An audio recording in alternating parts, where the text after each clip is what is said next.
さよならありがとう声の陰に悲しみよりもっと大事なこと去りゆく背中に伝えたくてぬくもりと痛みに間に合うようにこのまま続くと思っていた僕らの明日を描いていた寄り合っていた光がまだ胸の奥に熱いのに僕たちは燃え盛る旅の途中で出会い手を取りそして話した未来のために夢が一つ叶うたび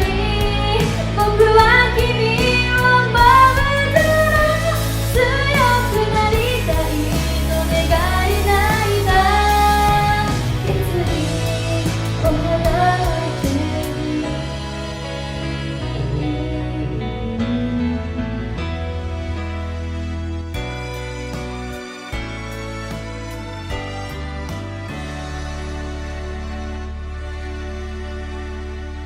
懐かしい思いにとらわれたり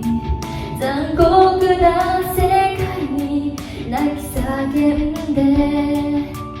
大人になるほど増えてゆくもう何一つだって失いたくない悲しみに飲まれ落ちてしまえば痛みを感じなくなるけれど君の言葉